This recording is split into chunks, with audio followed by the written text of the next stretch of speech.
What's up, guys? How is it going? Wow. 2025 already? Oh my gosh. Anyway, happy super belated new year. And today we're going to continue from the last video, right? Last video, we checked the 3 notes voicing, jazz voicing, which is the basic. Once you understand this, you can play pretty much everything because everything else is going to be extra. The extension notes are going to be extra. The other chords are going to be extra, right?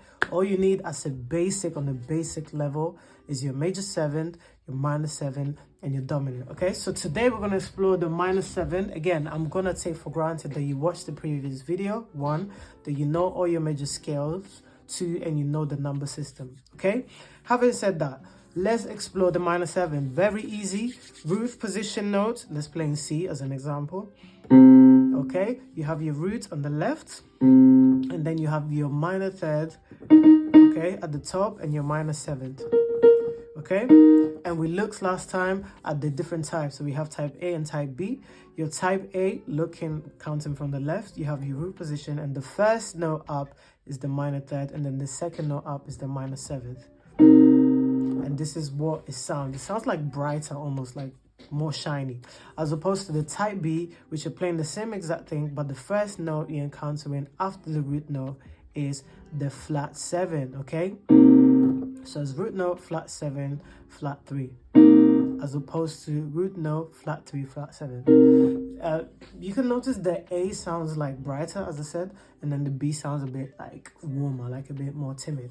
And the only thing we have to do now is practice in a circle of 4th and 5th, so you can get used to both. Again, it's 4th, depending on what direction you go. Is it, again, same thing, 5th, depending on what direction you go. It doesn't matter because I'm going to show you both.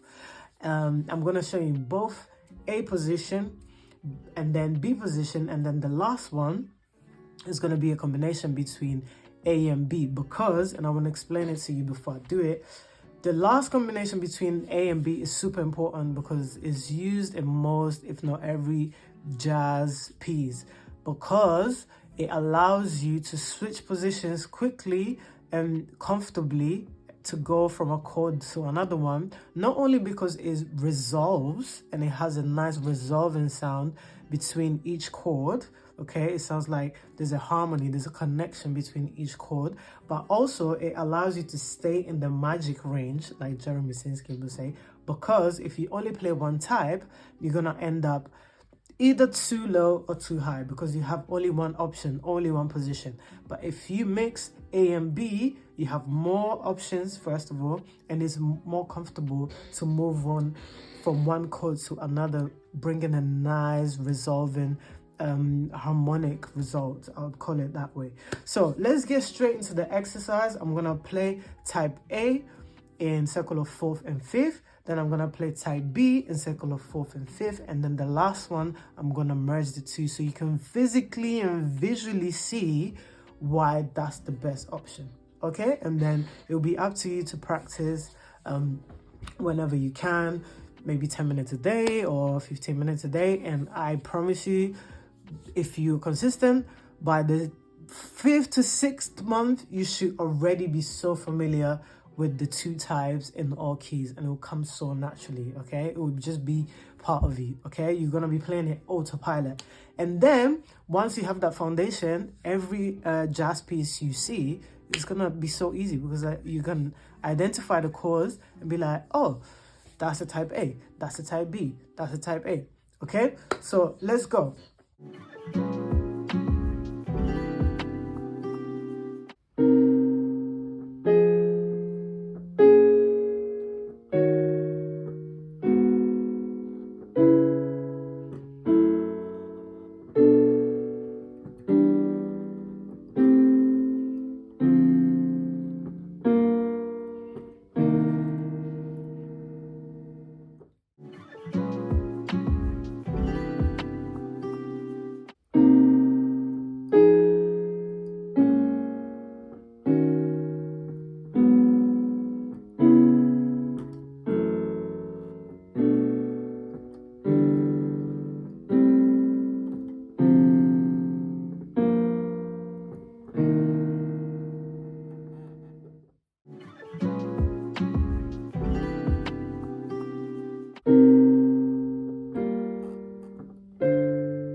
last two tricks I want to leave you with is regarding the circle of fourth and fifth, because they used to confuse me so much.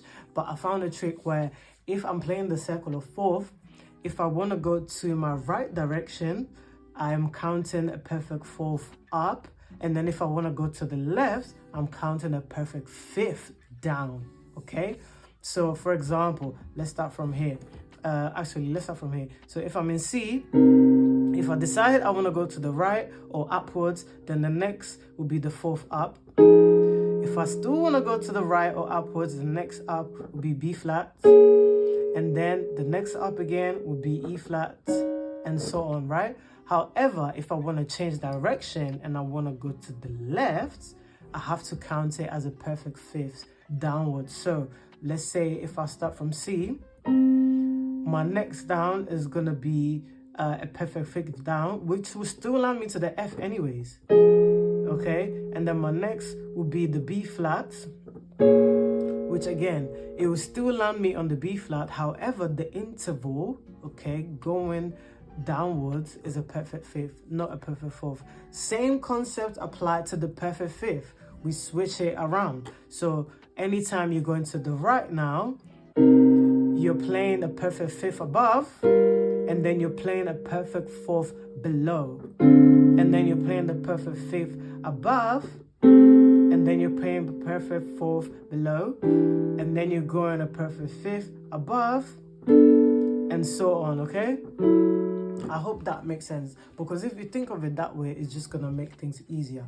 So that was trick number one. Trick number two, still at the back of what I just shown you, is how to place your fingers. So just remember that the 7 always becomes the third, and then the third becomes the 7 of the next chord, and so on, right? So let's say, for example, if I'm in C and I decide I want to play a type A on my right hand, this is how it's going to look like. So my next, I decide I want to go up to the right, is going to be F, okay? So the 7th, this minor 7th, becomes my minor third of the F. And this doesn't move. See, it stays in the same position. Now, my next note is going to be B flat. So I can decide to play towards the right. So that would be up a fourth, or towards the left. So that would be down a fifth. So I just want to play it towards the left. So I'm going to play it down a fifth. So now this 7th, I just move it down and it becomes the minor third. And I'm there. And I just didn't need to move this one at all, because it's already my minor 7th. If that makes sense, it's just gonna apply to your positioning and your direction, because all you're doing now is changing literally a note. As you can see, I'm barely moving my other finger, right? Because I know what my third and my next 7th is gonna be. I'm just thinking ahead, all right? And that's what's gonna help you. But again, this is gonna come with time. The more you do it, it's gonna become second nature. Right, so once you mastered this, the combination between A and B, you know, you can keep it nice and cute, you know, make it more interesting, like maybe change the rhythmic flow. I don't know, something like...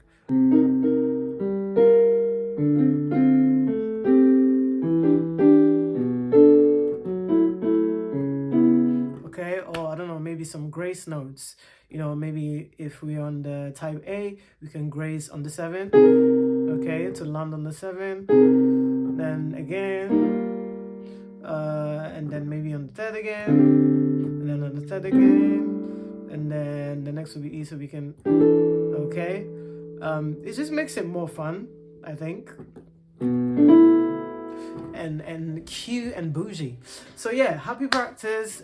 Make sure you nail this alongside major 7, and the next will be the dominant. And once we're done with the dominant, guys, I will tell you in the next lesson where we're going, because that will be the fundamental progression for every, if not 80%, 90%, 99.9% jazz pieces, chord progressions. All right, see you in the next video. Ciao.